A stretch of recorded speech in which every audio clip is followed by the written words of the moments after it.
పశ్చిమ గోదావరి జిల్లా పరిధిలోని పాపికొండలోని టెంటూరు అటవీ ప్రాంతంలో ఓ నల్లమద్ది చెట్టు నుంచి జలాధార ఉప్పొంగుతున్నట్లు అటవీ శాఖ అధికారులు గుర్తించారు. ఈ విషయాన్ని ఉన్నతాధికారులకు చేరవేశారు.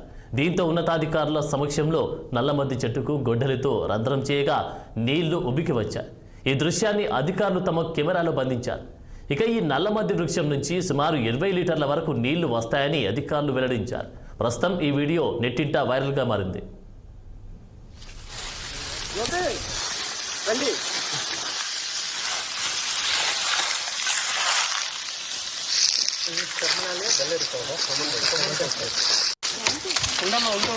ఆగదు రండి.